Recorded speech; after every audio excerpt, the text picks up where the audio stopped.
சில விஷயங்கள் அசையாத கல் போல தெரியும். அம்மி மாதிரி முயற்சிக்கே பதிலளிக்காம அசையாமலே இருக்கும் போல தோணும். ஆனா ஒருவன் அசைக்க தெரியணும்.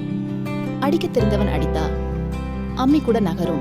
அடிப்பவர் யார் என்பதை தான் முக்கியமா பார்க்கணும். திறமை இருந்தா, தன்னம்பிக்கை இருந்தா, நம்பிக்கையோட முயற்சி இருந்தா அசையாததும் நகரும், நகராததும் நடக்குது.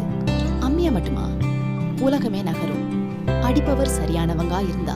ஒரு பள்ளியில் ஒரு பழைய ஹார்மோனியம் ஓரமாக தூசி கொண்டு கிடந்தது.